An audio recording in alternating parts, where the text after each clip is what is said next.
말씀은 이제 이스라엘 백성들이 그 제일 끝에 구절에 나옵니다만 모압 땅에서 모압에서 이제 요단강을 건너가기 직전에 모압은 여러분 우리 룻기의 시작에서 볼 때 룻이 모압 사람이고 모압 족속 출신입니다. 그리고 이 나오미의 가정 그 가장이 이름이 엘리멜렉이었는데 이 사람의 가족이 베들레헴을 떠나서 이방으로 나가서 살 때 그들이 정주했던 그 거주한 거주 지역이 그 모압 땅이었는데 그 모압에서 이제 요단강을 건너서 가나안으로 들어오기 전에 이 땅을 이렇게 나누고 나서 그 땅을 이제 가문들이 이어서 그 땅을 이렇게 유산으로 받아 나가는데 하나의 문제가 생긴 가정이 생겼습니다. 어떤 가정인가 하면 딸만 있어요. 아들이 없고. 그래서 이 아들 중심으로 이렇게 이어나가는 가게 그 전통이 이스라엘의 전통인데 이 딸만 있으니까 이 딸들이 전부 다 뿔뿔이 흩어져서 다 시집 가버리면 자기들이 이 가정이 하나님 앞에서 받은 그 유업을 유지할 수가 없게 되는 그런 어려움이 생겼습니다. 그래서 그런 문제 때문에 막 고민하고 이렇게 설왕설래 하다가 그 요셉 지파의 리더들이 그런 제안을 하는 겁니다. 이 딸들이 다른 지파로 가지 말고 그 지파 안에서 시집가면 지금 수만 명씩 되니까 얼마든지 좋은 사람 찾을 수 있으니까 그 지파 안에서 결혼하게 됨으로써 그 지파에 이렇게 분배된 이 땅이 다른 지파로 넘어가지 않게 그렇게 했으면 좋겠다. 그렇게 제안하니까 그 슬로보아시라는 사람의 딸들 4분이 다 그 모세의 지도를 받아가지고 그 사람들이 이제 그 땅들을 나중에 받게 되면 우리가 우리 지파 안에 있는 그 요셉의 아들 에브라임과 므낫세 이 두 지파로 깔려있는 이 지파 안에서 그 자기 지파 안에 받은 그 땅을 유지하기 위해서 그 지파 안에서 시집을 가면 이 땅이 다른 지파로 넘어가지 않게 되기 때문에 이 지파에 주어져 있는 이 지파에 분배된 이 땅을 그대로 이어나갈 수 있다. 유업을 받아 나갈 수 있다 하는 그런 이 결론에 도달했습니다. 그래서 이 사람들이 다른 곳으로 나가지 않고 그 지파 안에 자기 지파 안에 있는 그 자기 숙부의 아들들에게 결혼했다 이렇게 하는데 자기 사촌, 육촌 그 오빠들 뭐 좀 연상도 있었는지 모르겠는데 그래가지고 그 결혼이 다 이루어졌다 하는 것이 아까 우리가 읽었던 그 말씀의 내용입니다. 지금 우리가 아직 그 룻기 1장 1절 부분에 머물러 있는 것은 이 사사기 시대에 펼쳐진 이 룻의 이야기를 보기 위해서 그 배경들을 쭉 살피다가 지금 여기까지 왔습니다. 룻기의 시대상 그리고 사사 시대의 이스라엘의 양적이 아니고 영적 상황 이런 것들을 우리가 지금 계속 공부하고 있습니다. 사사기의 그 중요한 사사기 역사의 그 패턴이 지금 저 그림에 나와 있는 것 같습니다. 하나님께서 평강을 주시고 이스라엘 백성들에게 어떤 평화를 주시면 이들이 그 평화를 잘 누리면 좋은데 개인적으로 혹은 집단적으로 범죄에 빠집니다. 하나님 앞에 불순종하고 하나님과의 약속을 어겨버리고 율법을 깨트리고 범죄하게 되면 하나님이 그들을 처벌하십니다. 왜냐하면 그 범죄가 계속 반복되면 안 되니까 그리고 그 범죄에 계속 머물러 있으면 안 되니까 하나님이 그들을 심판하시고 처벌하십니다. 많이 고통당하고 아프죠. 우리가 고난당하는 것 가운데 많은 것이 여러분 죄 때문에 오는 것이 많습니다. 참 불행하게도 죄 때문에 고통을 당하고 우리의 죄로 말미암아서 하나님께서 치고 계시는데 우리가 모릅니다. 아무리 맞아도 모르고 계속 버티고 있는 사람도 있어요. 하나님의 자녀들은 하나님이 때리십니다. 하나님 자녀 아닌 사람들은 그냥 내버려두죠. 저들끼리 산다고 그냥 어차피 자기 멋대로 산다고 하는 거니까 하나님이 관여하지 않습니다만 하나님께서 사랑하시는 자녀들은 히브리서의 말씀에 따라서 우리가 깨달을 수 있는 이 진리의 말씀이 뭔가 하면 하나님의 자녀들은 하나님이 반드시 간섭하십니다. 잘못된 곳으로 나가는 것을 하나님 계속 보고 계시지 않습니다. 부러뜨리든지 안 되면 멱살을 펴고 끓을 틀어도 하나님이 돌아갑니다. 그게 심판이고 처벌입니다. 그렇게 하면 이 사람들이 아이고 나중에는 깨닫게 됩니다. 그래서 회개하죠. 하나님 잘못했습니다. 그러면 그들의 회개를 하나님은 또 받아주시고 용서하시고 죄를 사하시고 용서하시는 그것이 구원으로 오고, 이 사사기에는 이 구원이 새로운 사사가 일어나서 하나님의 그 구원을 이렇게 베풀게 됩니다. 사사가 지난번에도 말했던 것처럼 원래는 이 저지, 재판관, 판관입니다. 판관이 주로 이 사사가 하는 일들 가운데 전쟁을 하고 이방 족속들이 쳐들어오면 그걸 물리치고 난 뒤에는 이제 재판관으로서 판결해주는 그런 일들을 감당했기 때문에 그 사사들을 판관이다. 그래서 사사기가 판관기입니다. 그래서 그 하나님의 구원이 이 사사들을 통해서 다시 펼쳐지고, 그러면 이제 다시 이 백성들이 평강으로 돌아오게 됩니다. 이게 오래 지속되지 않고 또 좀 있으면 또 불순종하고 범죄합니다. 그러면 하나님께서 또 간섭하시고 심판하시고 처벌하시고, 그러면 또 아파서 회개하고, 그러면 하나님께서 또 용서하시고 또 사사를 세우시고 구원하여 주시고, 그러고 나면 잠시 평강에 들어갔다가 또 범죄. 이게 이 5개가 계속 돌아가는 이 패턴으로 사사기가 계속 진행되었습니다. 이게 사사기의 진행 형태인데, 하나님과의 화평을 무너뜨리는 것이 범죄, 그리고 이 하나님은 죄를 반복하지 않게 하시려고 하나님 자녀들에게 심판을 행하십니다. 징계를 하십니다. 그리고 이 심판은 죄를 회개하게 만들고 하나님의 법을 회복하게 합니다. 그리하여 하나님의 통치 아래로 돌아와서 구원을 얻게 하고, 이 구원의 결과로서 하나님과의 화평이 이루어지고 이들이 다시 평강을 구가하게 되는 이런 것이 사사기의 패턴입니다.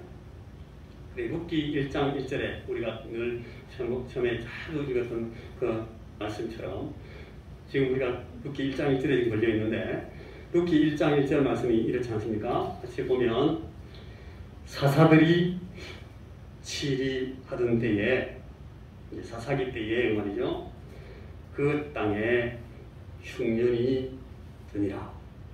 땅에 흉년이 들었습니다. 그러니까 그 땅에 흉년이 들었다 하는 것은 무슨 뜻이냐면, 우리가 지난 시간에 봤을 때에 레위기 26장의 규례를 기준으로 판단하는 그런 판단에 의하자면, 레위기 26장에 보면 하나님이 심판하시는 단계가 5개로 나옵니다. 하나님께서 벌을 주실 때에 한 방에 그냥 모든 것을 다 들이붓는 것이 아니고, 첫 단계에서는 육체적인 질병과 전쟁에서의 패배, 약탈당하는 이런 걸 통해서 와, 하나님의 심판이 시작됐구나 하는 것을 깨닫게 하려고 하나님이 처음에 저런 심판을 주신다고. 그리고 두 번째 단계 가면 흉년이 됩니다. 흉년이 하나님의 심판의 제2단계입니다. 그리고 오늘 여기에 사사들이 치리하던 때에, 그때에 그 땅에 흉년이 들었다 하는 말은 하나님이 이 이스라엘 백성들에게 지금 심판을 시작하셨다. 제2단계로 돌입하셨다. 그런 뜻이었습니다. 그리고 그 심판의 세 번째 단계가 보면 자식들이 약탈당하고 가축이 약탈당하고 하는 이런 일들을 당합니다. 참 안타깝지만 욥기에 보면은 욥의 자녀들이 저런 일들을 당하고 욥의 가축들이 다 약탈당하고, 그거는 분명히 욥기 앞뒤에 설명이 되어 있기 때문에 이게 하나님의 심판이 아니었습니다. 그런데 저런 아주 안타까운 장면이 이제 벌어집니다. 그게 하나님 심판의 제3단계고, 제4단계 가면은 원수들에게 많이 맞아 죽고 전염병에 죽고 굶주림을 당하고 하는 이런 네 번째 단계의 심판이 또 옵니다. 그리고 마지막 단계가 되면 약속의 땅에서 결국 쫓겨나가서 포로 잡힌다 하는 그런 심판의 제5단계가 나옵니다.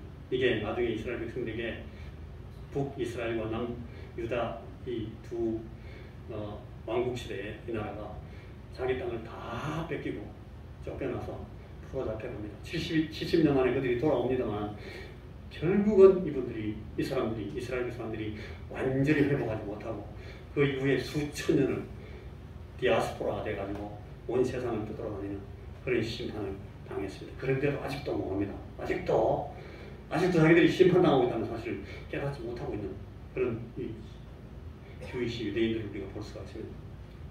이 룻기의 저자는 그래서 그 사사시대에 방금 우리가 본 그런 내용들을 그 상황을 고발한 후에 그 땅 베들레헴에 살던 한 가정을 소개합니다.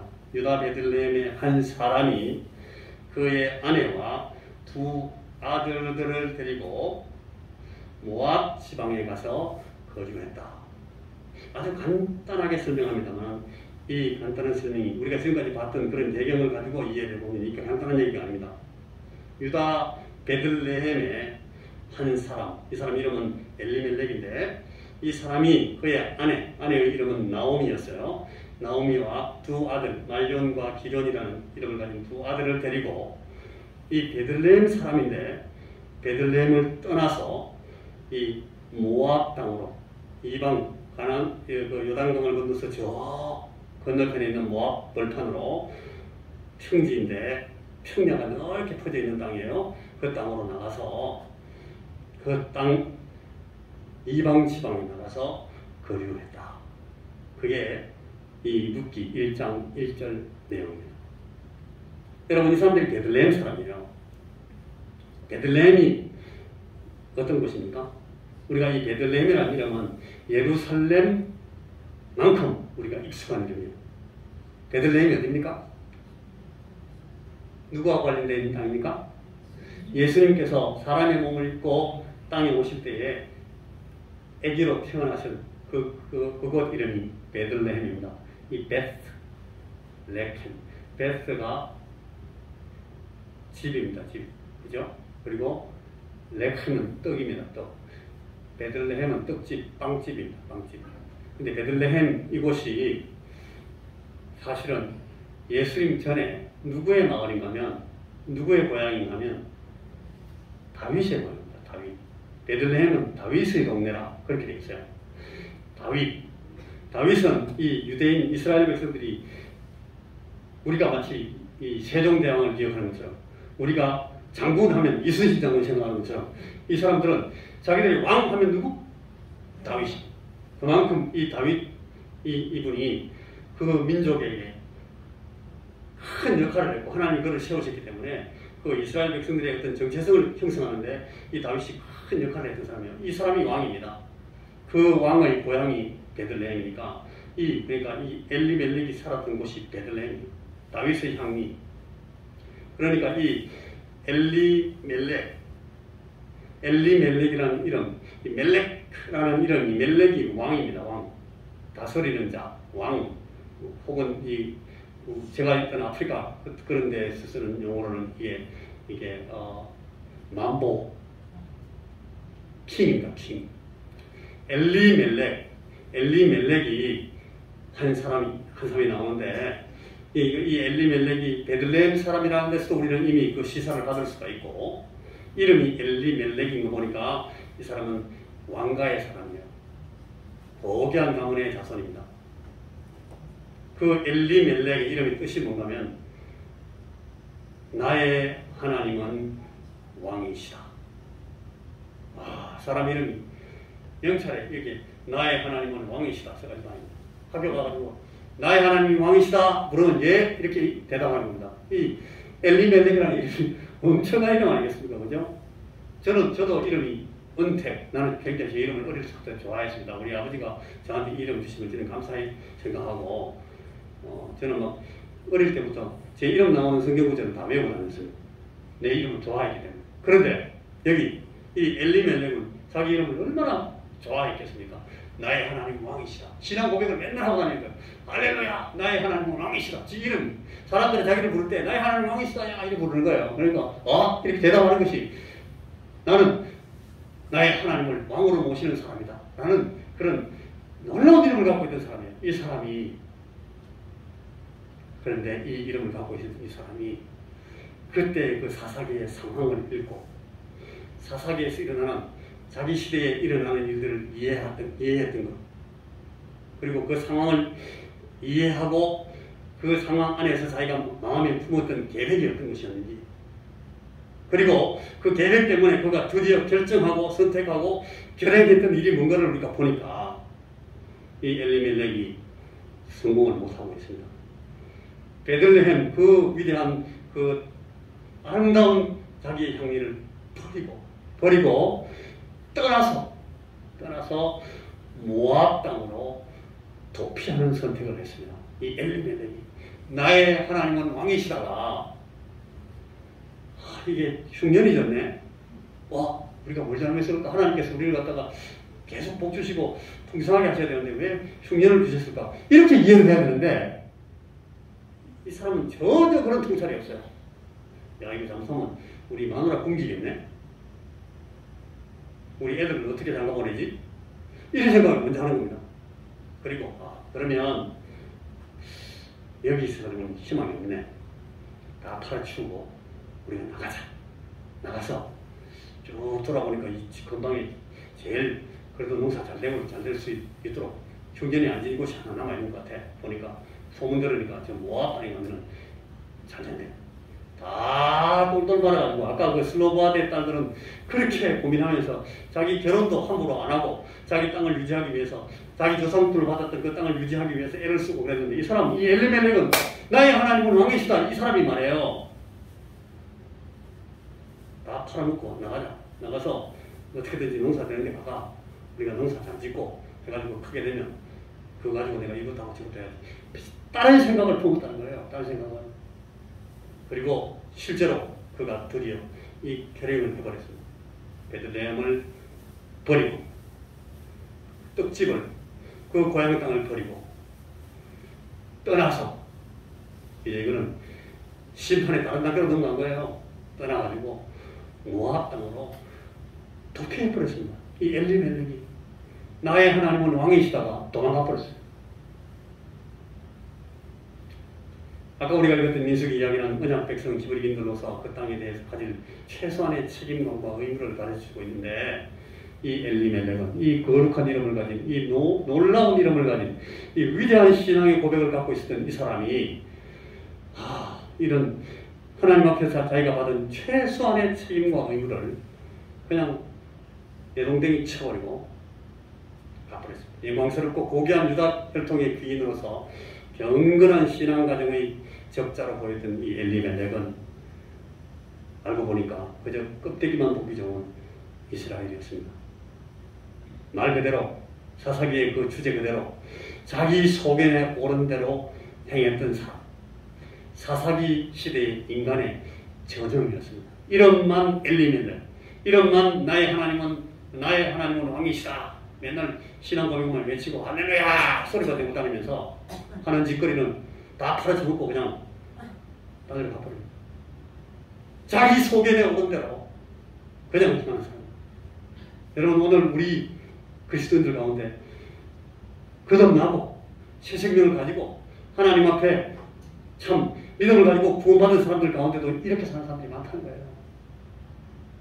거룩한 이름을 다 가지고 신앙을 가지고 너는 어느 집사님, 어느 장로님 아들이잖아, 딸이잖아, 어느 목사님 딸이잖아, 아들이냐, 우리 할아버지 할머니 중에 누가 있어요? 말은 너무너무 화려하고 아름다운데 그들이 어떤 안목을 가지고 어떤 가치관을 가지고 어떤 세계관을 가지고 사는가를 보면 전혀 나의 하나님은 왕이시다가 아닌 거예요. 엘리멜렉이 아니에요. 그들이 관심을 가지고 그들이 먼저 우선하고 있는 일들을 보면 자기들이 우선권을 갖고 있는 가치를 두고 있는 일들을 보면 그게 하나님을 귀시하는 게 아니에요. 하나님의 교회에 와가지고 하나님을 예배하고 하나님을 섬기고 또 하나님의 자녀들을 섬기고 봉사하는 그런 이 교회 안에 와서도 자기의 이 주도권을 탐하는 사람들이 있어요. 자기 이름이 안 나면 아무것도 안 하려고 그래. 막 미워하고 사람들을 모함하고 막 있습니다. 그런 사람들이. 엘리멜렉이 많습니다. 이게 오늘 이 루키가 우리에게 고발하는 거예요. 너희들이 지금 이래 살면 큰일 난다. 그 얘기를 지금 시작하고 있는 거예요. 이 루키가. 자기 소견에 오른 대로 행했던 사람. 사사기의 인간형. 그걸 따라가는 이 엘리멜렉. 이름은 나의 하나님은 왕이시다. 그러면서 그 왕의 말을 듣지도 않고 나의 하나님은 내다. 나는 내 소견대로 한다. 내 좋은 것이 제일 좋은 거다. 내가 하나님이다. 엘리멜렉이 나의 하나님은 왕이시다고 살지 않고 나의 하나님은 내다. 그렇게 사는 거예요. 그러니까 흉년이 져도 이게 하나님의 심판인지 몰라. 다 똘똘 맞아가지고 마누라 가세요. 여보 어디 갑니까? 따라오면 되네. 아빠 어디 가요? 저 여단강 건너서 멀리 가면 농사 잘 되는 데 있다는데 가서 우리가 한번 잡아보자. 거기서 열심히 일하고 해가지고 우리 크게 되면 그때 와가지고 이 베들레헴처럼 딱 동네 다 사버리자. 그런 식이 나가는 거예요. 됩니까? 하나님이 그를 어떻게 하시겠습니까? 자기 소견에 오른도령했던 사람을 하나님 그냥 방치하시겠습니까? 그가 엘리멜렉인데 하나님의 자녀인데요. 오늘 우리가 이 얘기를 통해서 뭘 배워야 되겠습니까? 우리는 이 시대의 흐름에 지배되지 말고 우리가 받은 진리를 굳게 붙들고 살아야 됩니다. 이것이 우리의 가치가 되는 거예요. 이것이 우리의 목표가 되어야 되고 이것이 우리 삶의 기준이 되어야 된다는 거예요. 전통이 과거의 역사가 우리에게 부여한 이름과 그 혈통의 사람이 결단코 오늘의 우리를 바르게 세워주지 않는다 하는 것을 기억해요. 저도 여러분도 마찬가지입니다. 나는 어느 집 가문의 사람이다. 나는 누구 장로님 아들이다, 손자다. 나는 누구 목사님의 손자다, 아들이다. 아무 소용없습니다. 이 이름이 이 사람은 적어도 한 엘리멜렉 좀 되어야죠. 나의 하나님은 왕이시다. 하나님하고 직접 막 거래합니다. 그냥 이름도. 명찰에도 그냥 나의 하나님은 왕이시다. 이름도 써버려야죠. 그런데 그게 아무 소용없어요. 하나님 왕이시면 뭐해요? 지가 왕인데 사는 건. 전통이 우리에게 부여한 이름과 혈통의 사랑이 결단코 오늘의 우리를 하나님 앞에 바로 세우지 않는다 하는 사실을 가르쳐주려고 오늘 룻기 1장 1절 지금 우리 앞에 이렇게 열리고 있습니다. 나는 오늘 내 삶의 어떤 부분에서 어떻게 하나님이 정말 나의 왕이신 하나님이 나를 다스리시고 하나님이 나를 지배하시고 하나님이 나를 인도하시고 하나님이 나를 주도하시는 그런 삶을 내가 어떻게 살 것인가? 하나님의 주권에 순종하는 삶을 내가 어떻게 살 것인가? 하는 것을 오늘 하나님한테 물어봐요. 오늘 우리가 이 기도를 하라고. 룻기 1장 1절 말씀이 이렇게 됩니다. 사사들이 치리하던 때에 그 땅에 흉년이 드니라. 유다 베들레헴의 한 사람이 그의 아내와 두 아들을 데리고 모압 지방에 가서 살았다. 근데 그 사람의 이름은 엘리멜렉이다. 이게 룻기 1장 첫 두 절에서 나오는데요. 여러분, 우리는 어떻게 해야 되겠습니까? 우리는 어떤 삶을 살아서 하나님의 주권이 내 삶을 지배하는 것으로 드러나게 만들어야 되겠습니까? 우리는 어떻게 살아야 자기 소견에 오른 대로 사사기 시대에 사는 사람처럼 안 살 수 있게 되는 거예요. 오늘 이 엘리멜렉이 천지빛깔이가 많은 이 땅에 나의 하나님은 왕이시다. 말로만 이름으로만 계속 외치는 사람들. 그러면서 삶은 그냥 모압으로 나가가 다 뚜리 훔쳐가지고 팔고 모압 가버리는 그런 삶으로 사는 사람들 너무 많은 세상인데 우리는 어떻게 해야 우리의 삶으로서 하나님이 나를 다스리고 하나님께서 나의 왕이시다 하는 것을 드러낼 수 있을까? 어떻게 우리의 삶이 엘리멜렉이 되도록 할 수 있겠습니까?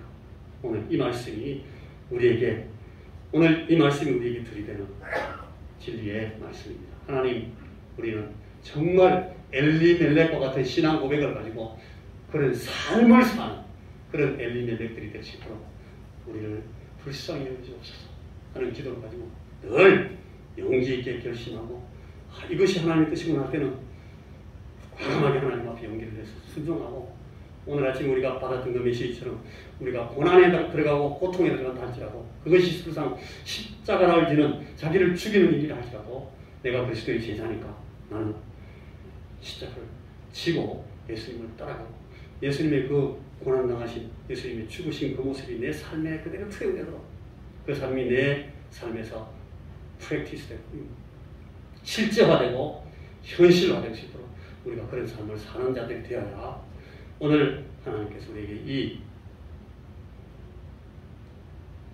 룻기의 첫 구절에서 우리에게 주신 이 교훈의 말씀을 잘 듣는 것이 되지 않겠습니까?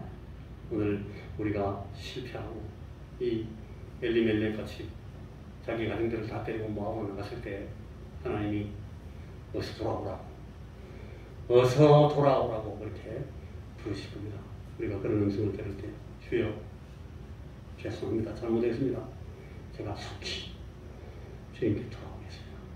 돌아오는, 돌이키지 않은 그런 엘리멜렉들이 다 되어야 되겠습니다. 기도하겠습니다. 하나님 아버지, 우리의 삶이 우리의 이름처럼 점으로 하나님 앞에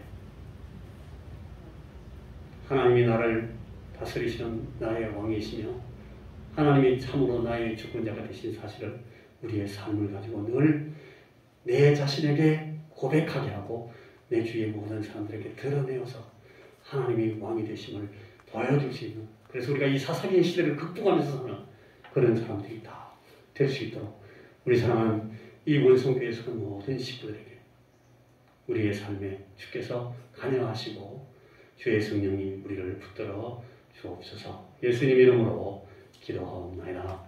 아멘.